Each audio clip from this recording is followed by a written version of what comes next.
All right. Thanks for doing this with me, by the way. I haven't No said that worries. yet. Yeah. That's fine. Yeah. So I'm with SW Milar. You've been on the podcast twice before. Uh, Yeah, and I love having you on the podcast because your writing's so good. I feel like, we could just hang out and not have to worry about yeah. anything. Um, Thanks. and you've got a third book coming out soon. Yeah, third one's out, and the fourth one is out in May. I haven't bought the third one yet. I have to go buy it. I'm a book Do that. behind. Yeah, you need to do that. Yeah. What are they called? What are they called? So the series is called Myth and Magic. First one is The Witch's Revenge. Second one is The Covenant's Executioner, and the third one, which you need to buy, I do. is The Fury's Vengeance, and then The Demon's Shadow is out. Nice. Well, I've read the first two and they're fantastic. So Thank you very much. Okay, is the piece we're looking at today in this same series? No, it's an unconnected series. Yeah. Okay.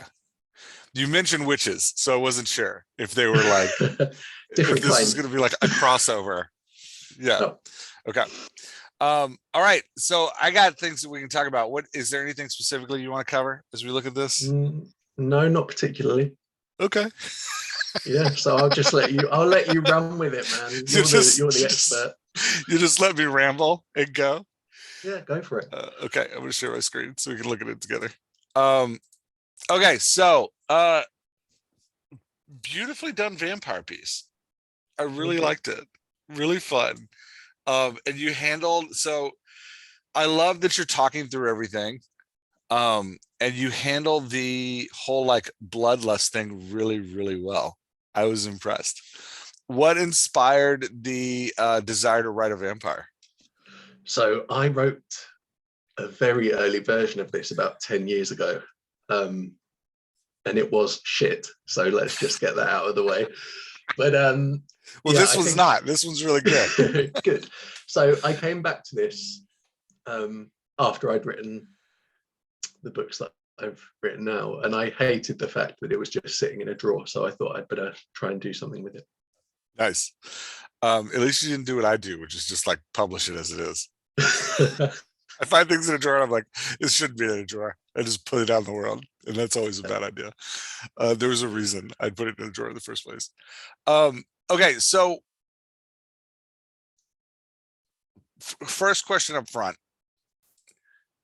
You're capitalizing the first three words of every section. Yeah. Is that just stylistic or does that have purpose? No, it's just a formatting thing. Okay, yeah, then ignore my notes about it. Okay, cool. Because I thought you were going for something here with voice, and I was like, man, those are really weird words to I hate everything about the moon is a really weird cadence for a sentence. I was like, don't do that. But if it's just stylistic, ignore me. So yeah, that was my first. Okay, I love this opening paragraph about the moon. I hated everything about the moon, everything, the way it stared through my flat stash windows with its judging, baleful eyes. That wasn't the only reason I hated it. The more than anything, I hated the moon because it wasn't the sun. Is he going to have an on-running relationship with the moon? Please say yes. In this book, yes. Okay, so throughout the piece, I want it back a lot. I want him talking to the moon all the time. Does that make sense? Yeah. Because, and so the reason is because this character's a loner. He's alone, and you do the way the piece goes is he's by himself. He's kind of having this weird disgruntled relationship with the moon, and then his dog shows up and he has a nice conversation with his dog, and then he jumps out looking for prey, and there's a cat that he talks to for a little bit, and then finally he murders a sexual harasser. So you're doing a really great job of keeping a loner character with things and objects and animals he can talk to. That's excellent. Because it would have been super easy just to like have this guy in his own head the whole time, but the piece would have been near as engaging. So yeah, I was conscious that I didn't want to do that, so I added the dog for that reason. Oh, did you really? Yeah, he's great. Yeah. The dog's well, and what I love about the dog, so a lot of the struggle with vampire characters is that my struggle with vampire characters is that they are just murderers, right? Like Yeah. this is the problem with vampire characters. They just murder people. That's what Yeah. they are. And so you have to give them some kind of like, if you're going to have one as a hero, they have to have some kind of like ethic or rule, right? Like we need the Twilight thing where they're like, we only eat deer. Like the like, you know, we have rules and reasons for things. Like, and so if you want one to be a hero, and it's a great setup because they can be that hero and struggle internally with like their own desires, which is what you've got going on here, which is great. So the dog up front is a really nice touch because he's hungry, but he's not going to just eat his dog, right? Like he clearly has, he doesn't come out and say that, but he clearly has some ethics and some rules to what he's doing, which is nice. So I think that's really good. And in a second, I'm going to talk about how I want more of a struggle around that later. Okay. To really bring out that character face. But first thing is, I love going back. Man, I've been talking for five. See, Shane, this is what you do to me. I've been talking for 5 minutes, and I'm only the first paragraph. You do this to me. You stupid writing. So I love the thing with the moon, and I want it back more. So all throughout the piece, I've noted like I want you to reference the moon here. Mm-hmm. I also, you originally had this piece about the moon, and then you had this kind of like ongoing thing about the moon, which I love. I don't want you to take it away. So it's like, you can stare if you want. I said my tone sharper than a bitter lemon. See if I care. No response from the moon. Shocker. Was I talking to the moon? Must be going mad. Right? Like really nice kind of like back and forth, the character talking to himself. Before we get there, I'd love to know where he is. So you had a paragraph after that where he's like talking about where he is. I want to put that in this moment with him and the moon. Just to help me imagine the scenery around him as he's having this conversation with the moon. So, and then there's a nice transition here with my stomach grumbled. So you're going from this like internal thought to this external. I've been fighting all week. I couldn't keep it right. I needed to drink. You capitalize drink. Is that something you're doing through the? Yeah, I was going to do it on purpose because I want the vampires to refer to drink and thirst in a different way than a human would, just because it's integral to their existence. Huh? What does that different way sound like? I'm not sure. It's very early days. Okay. I'd put like a $sign or something in your manuscript next to everywhere you have the words drink and thirst, because about halfway through the manuscript, you're going to figure it out. And then you're gonna have to come back. I don't know that capitalizing it is doing it for you. It feels like cool. A typo. Fine. Yeah, but I did question. I saw it and I was like, I wonder if that's on purpose. So yeah, I love that they're gonna refer to it differently. Just think about how you want that to play out in the manuscript. Capitalization may work fine. It does bring a little bit different emphasis to it. Yeah. Yeah. So yeah, that's what I was trying to do. So whether that's the best way or not, I don't know. But yeah, you might want to use italics. I know. Can't believe you just said that. Who are you? I thought it was so. Yeah, but so I don't know. You may want to use a whole different word. Yeah. You could go Gollum and put an S on the end of it. I need to drinks and thirsts. Yeah. So you may just want to, I don't know, but I see what you're doing here. And I think it's a cool world building thing. It's nice. Cool. I loved this section on page 2 where you're building up. The build here was really great. I scrubbed a shaking hand across my dry lips. The room tilted sideways. Whoa. Come on, Dean, pull yourself together, man. My stomach lurched. Like the conversation happening with his internal feelings, it was really great. And I was really impressed by how you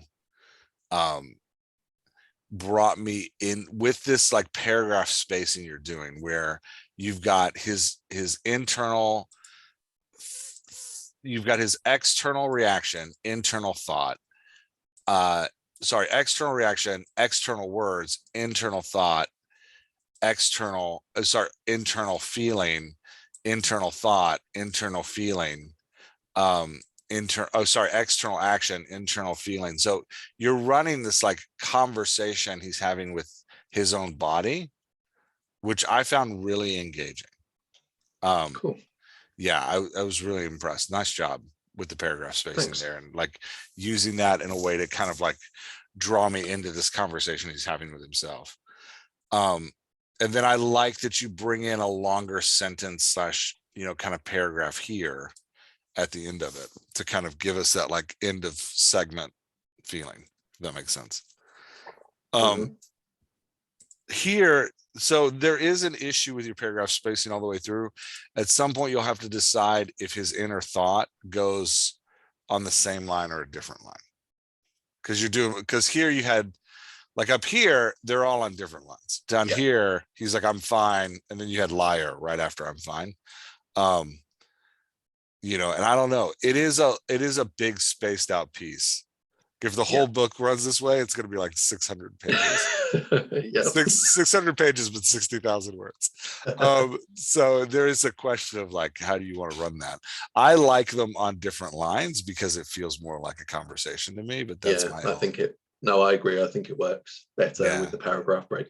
Yeah. That again, that's my own personal. There's no, I can't point to any like style guide. Um, okay. So here, the dog interrupts and he's like, I scratched his back, stupid dog, another whimper. I shoved Ludo away and hit flush. So in a loud rush of scarlet, the water paled away. I heaved myself to my feet. The room only swayed a little bit. This is a great place to like drop. You do here, you give us a little bit more, but Mhm. I could even take more paragraph here because we're at the end of that segment where he's Yeah. like, he's transitioned from thirst to his dog, and now we're gonna move out into the world more. So you could give me a little bit more here of like paragraph world building if you were looking for a place to put it. I don't know if you Yeah. were or not, but that's where I'd drop it. Yeah. Any questions about that first? So that's the first section, man. I feel like you nailed it. You've got really good Oh, emotional thanks. flow. The character is great. The conversation with the moon is really fantastic. You're showing me that he cares about things by caring about his dog. But he also has this like inner desire he has to deal with. So you've set up a conflict in the character that's really great. And man, you did it in 2 pages. It was nicely done. Um, Anything else about that section you wanted to talk about? No, no, I think that's all good. Okay, awesome. Um, so those are just grammar edits. I'm not going to talk about those. So here you've got two different thoughts, and again, like paragraph spacing here is so artistic for you. Mm. I almost want to keep your bigger paragraph spacing here. So I arched my eyebrow at him. No offense, little dude. My stomach rumbled louder this time. So like keeping that like separate. You originally had these together, but keeping that like separate paragraph spacing to create that like sense of conversation, even though it's just like his internal feelings and what's happening external in the world around him. Mm. Um, yeah, there's something about for this kind of like character that has these inner urges that are like driving them forward. There's something about using those inner urges almost as like their own character voice that's really nice. It's like a less corny Venom character, if that makes sense. Yeah. It's like a Yeah. Venom that doesn't talk, which is the Venom we all want. I'm just kidding. Yeah, so we've talked about the dog and him talking to the dog, so we don't need to hit that again. So here I want him. He talks like pacing the rooftop center. I crouched low, closed my eyes, and rested the flat palm on the cement, still warm from the sun's day. I have a child who's coming to write on my whiteboard. What I wouldn't give to bask in the sun again. I wanted to wait and wait there and there. So another conversation here with the moon would be nice because we're like in this place where he's about to get into this self-hatred. Not self-hatred, but he's about to start kind of like debating what he's going to eat. So having the moon judge him here would be a good, because it is a stand-in for how he feels about himself. Does that make Yeah. sense? Yeah. So having the moon judge him here would be really good. Um, and just a second of him like looking up at the moon and feeling judged, or feeling, something like that. I don't know, however you wanted to go with it. But and I liked him talking to the moon, but that's just, I like Yeah. crazy weird characters. It's your character. Dean's yours. You can do what you want. I'd have him talk to the moon. Um, yeah. So excuse me 1 second, Shane. Yes. Um, my 6-year-old has learned to write. So he's very excited about his ability to come to the whiteboard that I have right here next to me and write messages on it. And he just wrote, "Can I play on the P.S.FOR?" The PS4. Like, sure. I don't know why you have to ask me these things. Yeah, so this was all great. This whole, like, him kind of running around the building, this, like, again, your physical descriptions of him are really good. My entire body shifted and my mouth watered. I drew in air and hence the smell, picking the subtleties of breath of copper and iron of human sweat never detected, a spicy blend. Like, this is great. I do want, so you have this place here where he smells witch's blood and he's like, no. And it's a great way to introduce that there's witches in this world. Really fantastic. Yeah. And then he smells werewolf blood and he's like, no. It's a great way to introduce that there's werewolves in the world too. Also fantastic. You got to put some humans in here. Yep. No, that makes sense. Yeah. And specifically, I want, because later he's going to have these two. I am interpreting correctly that he has this ethical dilemma about who he eats, right? Yes, you are. Okay. Where are you going with that? Like, what's his ethical dilemma? Oh man. So he hates the fact that he's a vampire for a start. And he hates it because of, how can I put it? Like, he doesn't want to be reliant on anything, and that includes a thirst for blood. Okay. And it makes him hate who he is, and he's not. He wouldn't be your typical "I want to murder everyone" kind of vampire. Do you know what I mean? Yeah. So is it a self-reliance thing, or is it a, like, I don't kill the innocents thing? Yeah, both. Both. Okay. Yeah. Okay. So it's like, I don't like that I need this. So he's like an anorexic vampire. It's like, I don't want to eat basically this. Yeah. And that was a terrible definition of anorexia. No, I get it. I get what you're saying. Yeah. Please, if anybody else sends me this, I know that's not what anorexia is. Please don't send me emails. I just meant someone who doesn't want to eat. Yeah. He thinks he's worse than he is. So even when he's feeding off guilty people, he will later feel bad about that. Okay. You know what I mean? I totally know what you mean. So, because later he's going to feed off of somebody and he's going to stop before they die. Yeah. So there is that, like, moral compass there. Yeah. Is that his, like, the wound we're going to combat in this? Is there going to be a place where he actually has to, like, bleed someone dry and he feels good about it? Yes. Nice. Okay, good. Excellent. I like all of these things. Yeah. So in here, we need a couple humans. Like, before he smells a witch, I'd have him, like, smell a kid, and then, like, maybe talk to the moon about how, no, I'm not going to eat a child, Yeah. And then he can smell the witch, and then he needs to smell like an old woman cooking pasta sauce, and yeah. He could wonder if he could get away with the pasta sauce instead of blood, or however you want to do that. But, like, it will fill out his character more here if he has this debate. And what we're doing here is, like, building out, you've set up the conflict. So now we're building out the choices he has. And then when he hears the guy, like, coming after the girl, that's really gonna, like, bring forward his, like, oh yeah, this guy's, I could eat this dude. Yeah. This dude deserves it. Um, yeah, which I like. And it gives you a lot of space with this character, especially for future books where, like, you know, he eats someone he thinks deserves it and then actually finds out they don't, like, and then he has to struggle with that, and then he has to struggle with the question of, does anybody deserve it? Like, there's a lot of great ethical dilemmas in this character that you can play with in the future, which is really nice. Okay, so here I'm going to get really nitty gritty on you. You have, my eyes snapped open. Huh?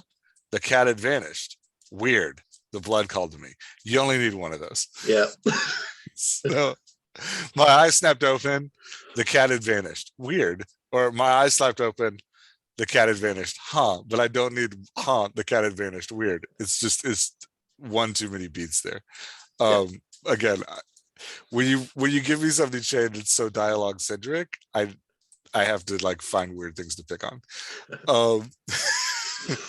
And I also don't need, with all my thoughts of the cat vanished, I know you said the blood was calling to him again. I don't need you to tell me that his thoughts of the cat are gone. He can just launch himself on the rooftop. Like, I get it. Yeah. Why are you breaking, so here he's running on the roof, why are you breaking this into a new section? Because the location has changed, or will change, when he gets to where he's going. Okay, I felt like your transition's fine. I don't think you need it. Cool. Yeah, I don't think you need it. I think your transition's good. Yeah. So I told my, I love that you're taking, yeah. So I love that you're, like, you're moving quickly here. It's really nice. So, like, and what I mean by that is that, like, it's great that, like, you could have observed these two humans from afar, but you get us right nitty gritty down into their conversation, which makes this scene way more intimate. Does that make sense?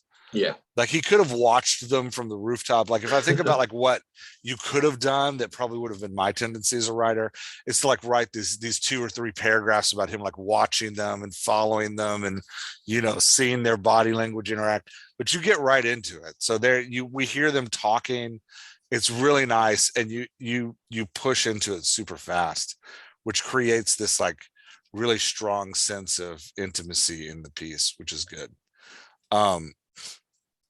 We've already talked about this, that the first humans he finds are worthy of death. We need some that aren't. That made me laugh, because that was right. He just happens to come across the one person that's an arsehole. Yeah, he's in this huge city, and he's like, witches? No. Werewolves? No. Asshole. Yes. Got him. Zoomed right in on him. Yeah, it actually gives me a feeling of, like, wow, he lives in a world full of assholes. Which, if you're going for, great. Yeah. This back and forth here, I'm gonna read it because it's really good. Come on, baby, it'll be a laugh. He grabbed her wrist. My heart pounded even faster, and it had nothing to do with the scene of blood. This guy needed to back off before. Let me go, the woman said, an edge of panic creeping into her voice. You don't mean that. Something inside me hardened and shapen. My fingers clenched around the concrete gutter, and it cracked, the sound ringing through the night like a gunshot. The woman's head snapped. What was that? Doesn't matter. The guy's tone was soft. Come on and kiss me. No.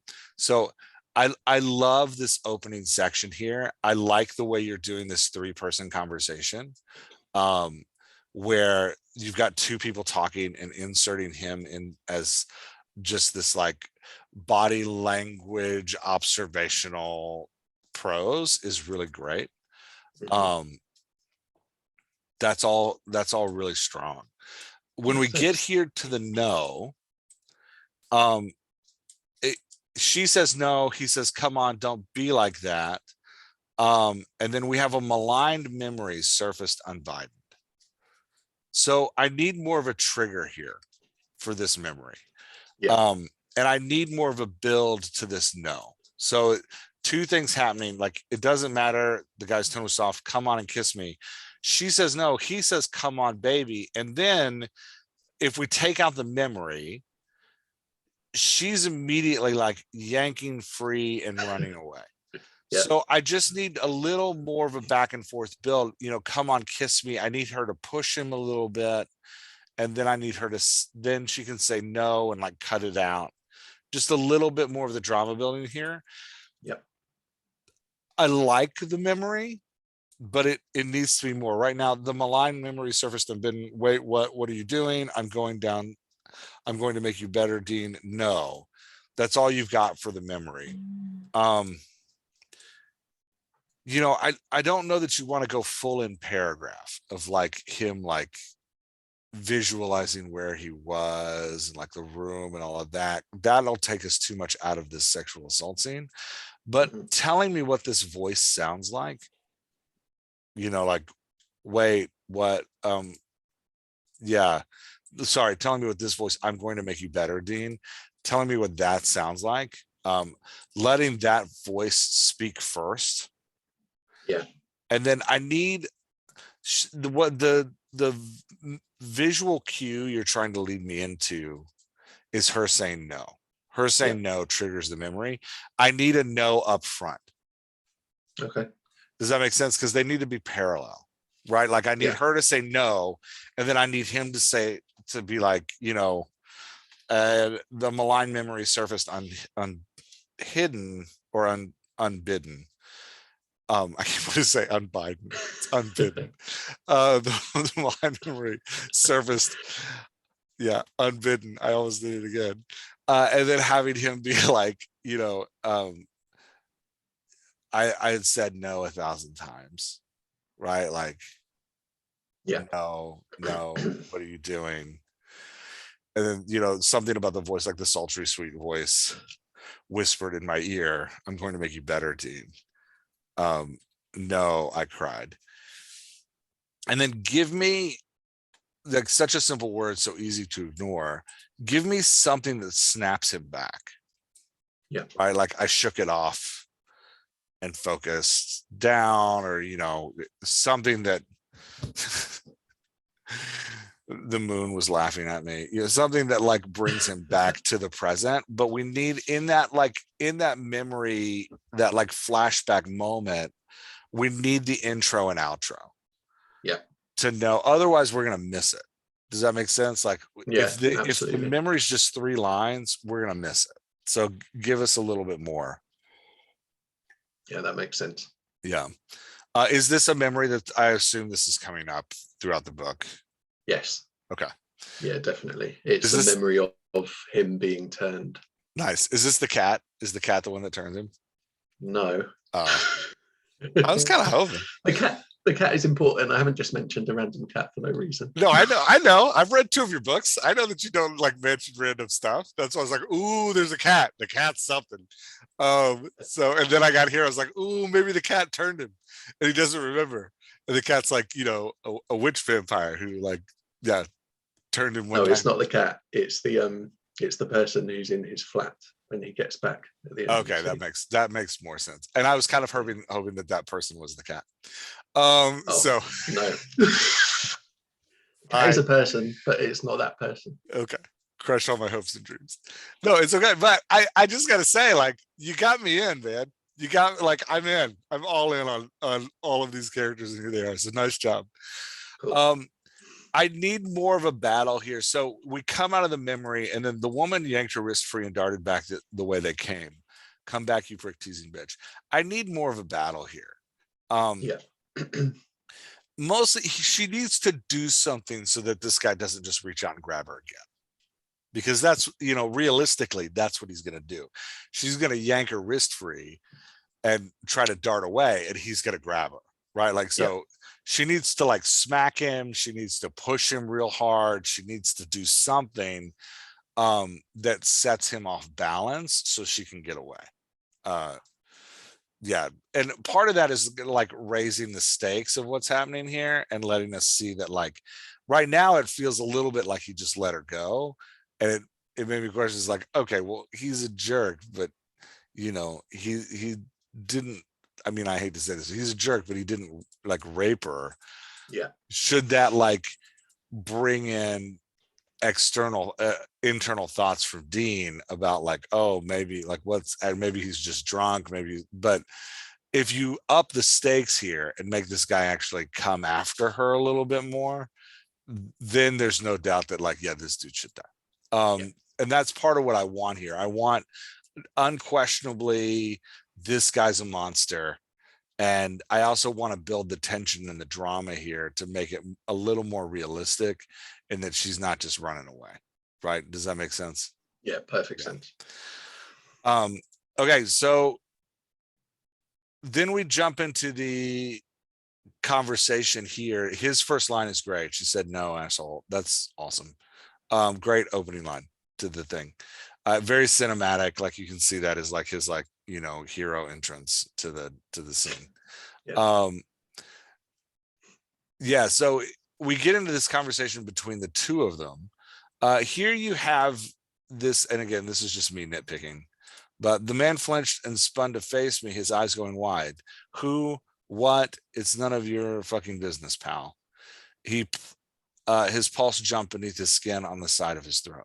So the who and the what is too much hesitation, right? Like it makes it into 2 seconds instead of 1, and we just need 1 second pause. Yeah, and as soon as you pointed that out, I thought this character wouldn't be that hesitant anyway, just because of the type of person they are. Yeah, it makes them sound more hesitant than they would be. Yeah, and we just like, yeah, 100%. So I'm gonna throw this word "look" in here. Yeah, great word for like overly confident characters that want to control a conversation. mm-hmm. Like look, listen, like demanding that people pay attention to what they're doing. Look always at the first of a sentence, look always carries that like I'm pushing my finger into your chest type feel in a conversation. So, you know, something that makes him keeping his like aggression high, I think is important as a, you know, because this guy isn't coming back, right? Or are we going to eat him every night? Okay. It would be funny if you ate this guy every night. So that would be entertaining if you just followed around the asshole. If you're not going to use that, I might put that in a book.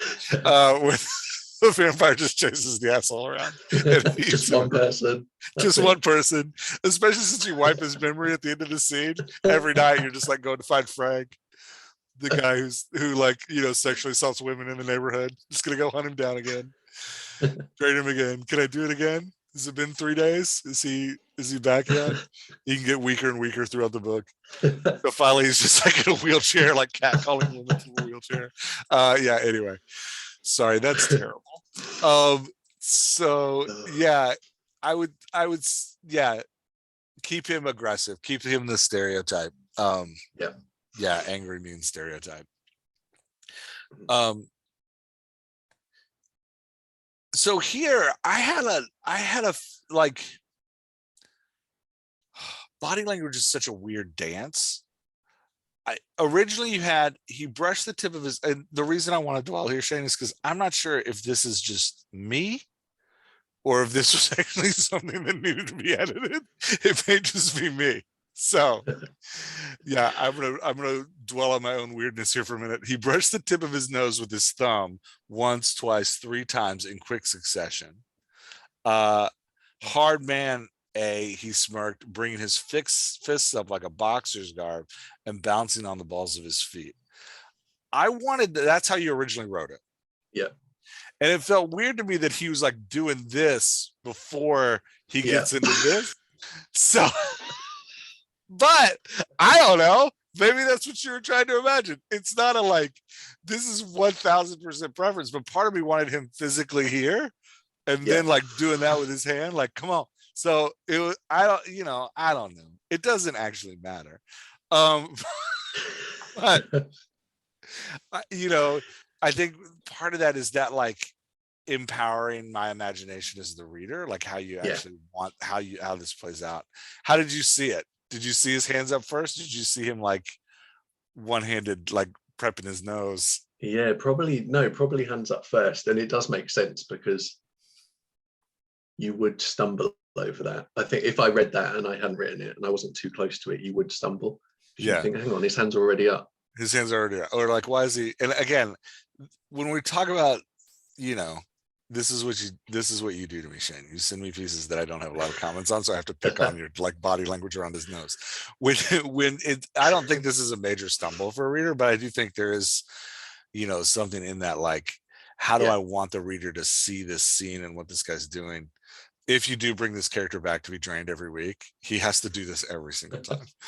This is one of those like repeated actions that like could get really funny if he does I it. might just bring him back once per book. Just That would for be great. thing. That's perfect. Once per book. Here he comes again. Sniffing his nose. Come on. Yeah. And each time he needs to be a little less excited about it. There needs to be some kind of an echo of memory of like, by the end he'll be like, oh, this guy again, man. Yeah, well, in book number 4, he's just standing there, he's like, I don't know. I'll do what you want. Yeah. Dean's gonna be like, aren't you gonna put your fists up? He's like, I don't really feel like it. Kind of, you know, we keep doing this dance. Just do your thing, man. Yeah. So we have it like, this was a good, so the blow glanced off my cheek and his knuckles softer than butterfly wing crack. Fuck, he cradled his ruined hand. My gums itched. So you had this all on one line. And I wanted to separate it to match up what you've got going on up top. Yeah. Where his internal feelings are actually part of his conversation. Because like I want my gums itch to be part of like its own standalone line of conversation. At the same time, there is this like, you know, how many pages does this book end up being? If it's all this super conversational spaced out thing. But I like it popped out like this. And it's moving quickly. At the same time, I don't know. I was torn. I actually played with this a couple of times, but you know, giving the like crack, fuck, he cradled his ruined hand, my gums itched, you know, how or what are you, he whined, my canines flicked down with a soft snick, guess, his lips parted, face ashen, that's impossible. Like part of me likes it spaced out like that because it gives it that like conversational feel to the eye. And it kind of fits with Dean's voice, the voice that I'd set up originally, and if I didn't use that technique again, it would feel out of voice, I guess. Yeah, what it did was it made it all feel like it was happening really fast when you put it all together. And I liked the speed of it. Like I liked that it felt like it was happening really fast, but it did feel like, oh, this is a different thing than what we were doing before. Yeah. It would be a lot. I feel like as a writer, it would be a lot to try to maintain that consistency. That sometimes he does, his voice sounds like this and like it modulates. Because what you're doing there is modulating with paragraph spacing. You're like, oh, I'm going to make his voice sound different by how I'm using this tool of paragraph spacing.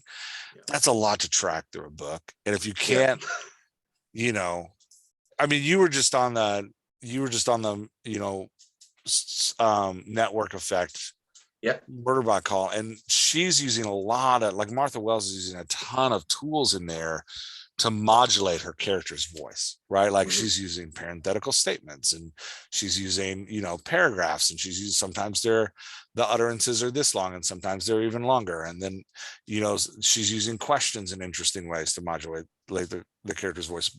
And loads of italics. Yeah. And tons of italics. Sometimes it's italics, sometimes it's not italics.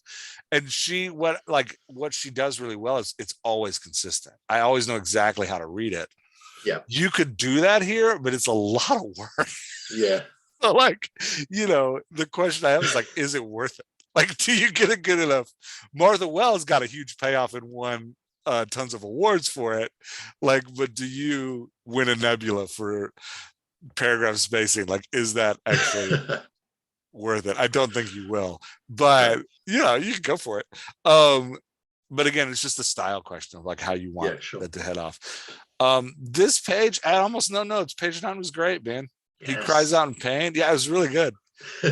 Yeah, it was great. I couldn't even find something little to pick on. Like I was playing with this here for a little bit and I was like, no, it was good. Like I snorted. You weren't going to let her go. He had the grace to blush. It's great. Please. I released the man's throat. I could tell from like this was all great. Like I was like, oh, I have no notes. This is really nicely done. And again, you've got that nice like paragraph spacing, the back and forth, the dance between them. Um, I did. So here's a place where I liked that you modulated his voice, and I want you to do it even more. Okay. Because when he drinks, there is this like satisfaction of what's going on the inside. I'm going to recommend shorter sentences with periods. So Okay. like I drank, period, slowly at first, period. My enhanced digestive tract filling out the toxins in his blood. I would actually put a period there. The alcohol and the fuck me cocaine, period. Too difficult to hold back. I take great thirsty gulps. The warmth of the salty tangy liquid, right? Like, so the reason I'm wanting shorter sentences there is to like try to create that sense of like revelry in what's going on, right? Like the sense of like living in the moment. Yeah. Yeah. Um, yeah. So I love, but I loved how you slowed down here. And just in comparison to the eye, like you can see that like, man, everything is these like 1 to 2 line exchanges. It's very conversational. Paragraphs are about setting and they're very sparse. It's this like really quick moving piece. And then we get here and we get this paragraph. And I'd even try to stretch it out a little bit longer because I think it creates there's a really beautiful kind of pacing around the structure of the words that make it a nice kind of transition. It's interesting here that he doesn't kill him. That's an interesting take. Yeah. So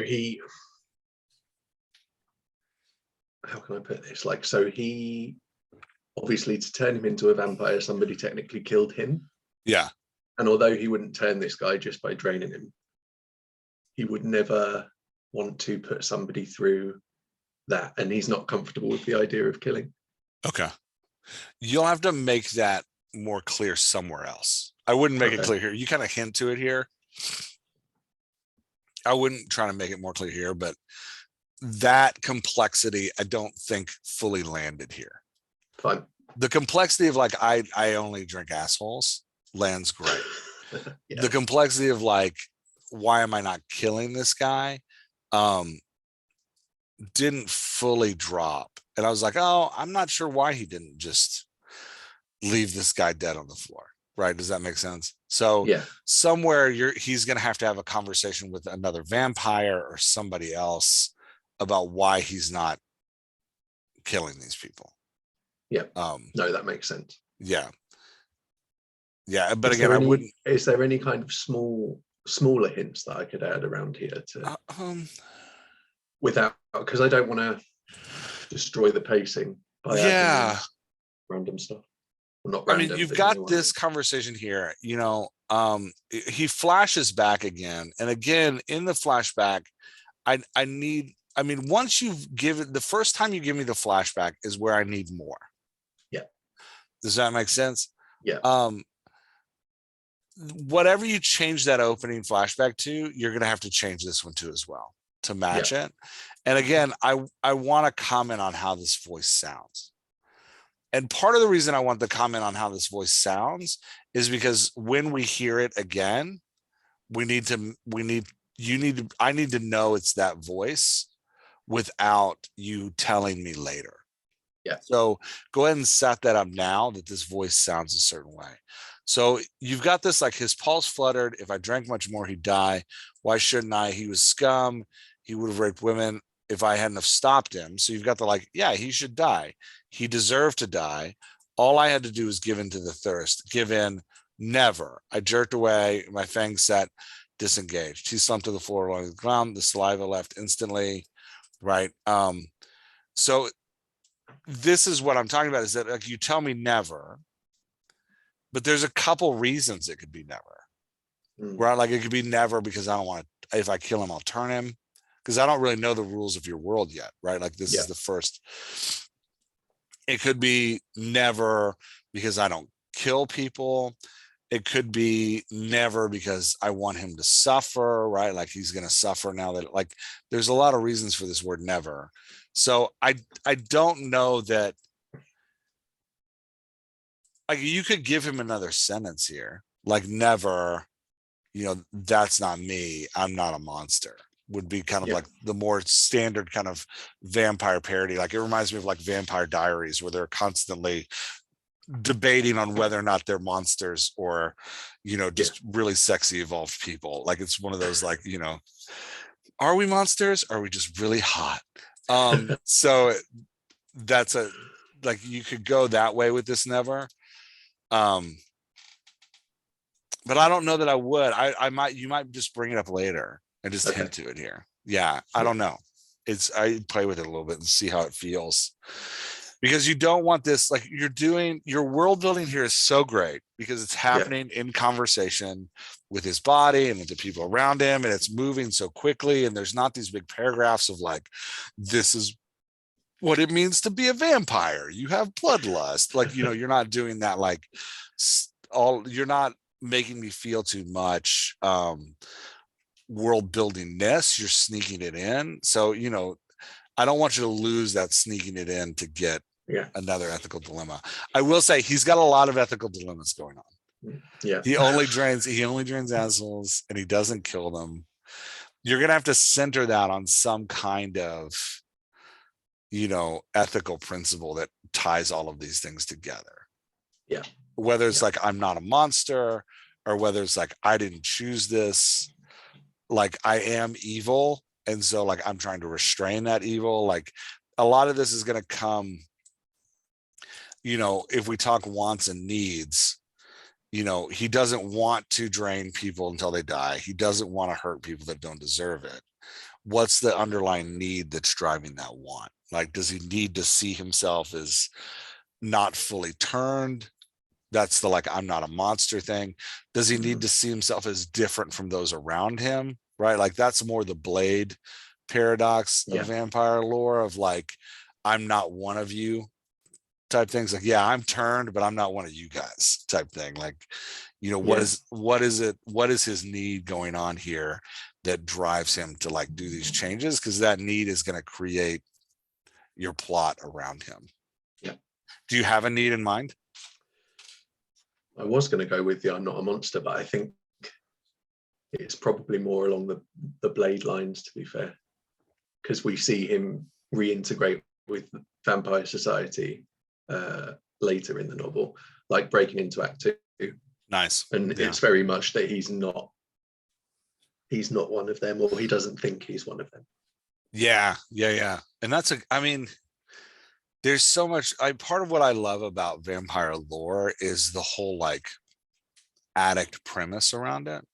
Mm-hmm. Because there is that, like, if you go that direction, there is that interesting thing about addiction that's like, I worked in addiction recovery for a while, and there is that, like, one of the first steps to dealing with your alcoholism or your drug addiction is actually being able to admit that you're an alcoholic or a drug addict. I can't tell you how many times I've talked to people who are like, well, like, my aunt drank herself to death, and I had several conversations with her about, like, we need to get you to AA, and she'd be like, no, I'm not one of those, I'm not an alcoholic like that.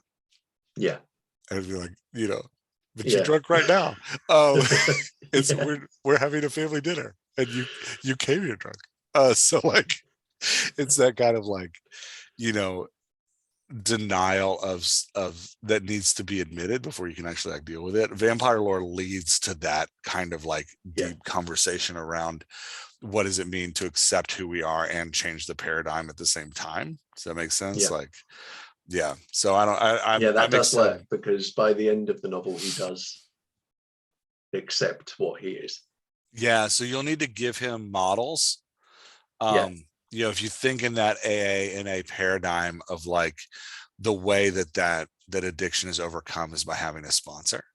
of Yeah. somebody who's not somebody who's perfect, not somebody who isn't going to fall, but somebody who's just a step ahead of you, right? Yeah. Like I'm literally just, a couple turns ahead of you in this and ready to like, help you move forward with support.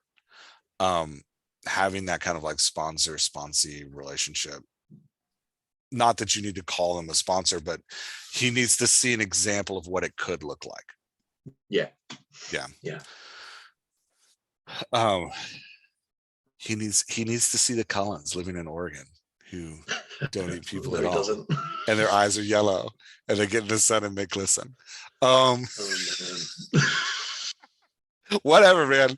I was all for it. I was like, dang, you took the sexy vampire thing to a whole new level.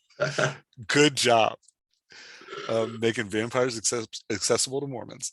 Anyway, so yeah, this is I'm gonna get so much. I have made bad comments about anorexia. I have talked about addiction.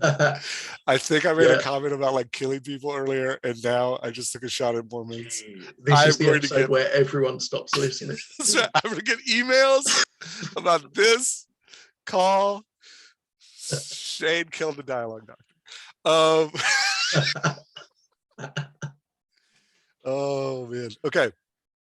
Mormons, I love you. It wasn't personal. Yeah, so all of this I want all of this in one paragraph. This is too much spacing. So this is a place we've transitioned, right? Like he leaves, time I got out of here. We got end of a segment, right? Like he's drank this guy, he's let him go, he's moved on. He makes the guy go to sleep and forget, which I might take that out. I kind of like the idea that the guy has to sit there and remember that he got eaten. But that's up to you. Your book, your call. So then he's going to come back up here. And part of it too is that like it actually takes away some of the stakes. If you can make this guy just forget what happened, part of me is like, why isn't he just doing that to start? If he has this big problem about like draining people ethically, he'd probably be making them go to sleep before he did it, right? Like, so, because there is that like, I'm going to go into a back alley and do this in dark quiet because I feel so bad about it. So, part of me wants to like pull that and be like, no, just make people remember it, which means that he has to deal with the fact that they remember it, right? Like it's that kind of like, that makes sense. That's just giving me an idea for another plot line for a future book. So thanks for that. Yeah, man. You're welcome. That's what I'm here for. So, but then here we've got the end of a segment and a transition where you're going to like move his location and, put him in a different place.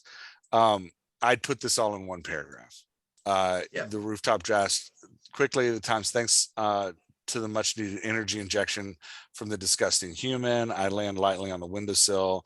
The window was open just as I'd left it, the thick curtains billowing in the night. I hopped onto the windowsill and back into the flat. I just drop all of that in a single paragraph. I liked that he smelled the person before and that he's like talking to the room is great. Again, I would put all of this in one paragraph. Again, like just drop it all together because you've got these movements here. What the fuck are you doing here? I spat at her. She cleared her throat. Good to see you too, Dean. If you give me what the voice sounds like up here. When she says it down here and you describe what she sounds like, I make the connection right away. Oh, this is the one that turned him. The only other thing that I want is we got to end it with the moon. It's your opening scene. So we brought the moon in as this character that mocks him when he goes out to do this at night silently, right? Like, and so when he leaves this dude, we need some kind of conversation with the moon before he gets into the house. And it just needs to be a couple exchanges. But like, you've got this like time I got out of here. The rooftop dashed my flat. Once I needed energy injection from a disgusting human, I landed lightly on the windowsill. The window's open, thick curtains billowing in the night, just if I had left it. I might break it there. and have him look at the moon and like, stop staring at me, Swan. In the like Yeah. Adam Sandler kind of like, I'm talking to an invisible swan. But so that kind of like just like a hint back at the moon before he comes into the room and deals with this new woman. Yeah, because I'd really, again, I'm gonna champion more the like crazy tormented dude talking to the moon. Part of what I like about it that we haven't, now that we've talked more about Dean and where you're going with him, is his relationship with the moon really is a relationship with himself. And Yeah. it is that like, you can see using this as a repeated scene to demonstrate character transformation, Mhm. him coming to terms with the moon, to where at the end of the book he's not angry at it anymore, he's just perturbed by it, or he's Yeah. like accepting who the moon is, plays in a good stand-in for himself. And then in later books, as you move down, like you want to move it slowly, but in later books, Mm. as you move down, like the moon can become his best friend. Like he and the moon are hanging out. They're good. Yeah. They're good buddies.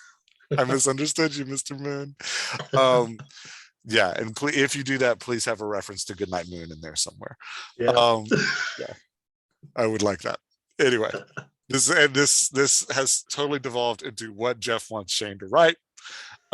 Shane, please write the things that Jeff would like. Anything else you want to talk about? No, that's good. Okay. All right, man. Thanks for doing this with me. Well, thanks for having me on. Yeah, where can people go find your books? Like I'm gonna go find the third book that I haven't bought right now. Yeah, so you can find my books on my website. That's swmilar.com. And if you want to reach out for a chat, I'm on Instagram, and that is at SW Milar Author. Awesome. Thanks, Ben. Cool. Okay, I'm gonna stop the recording.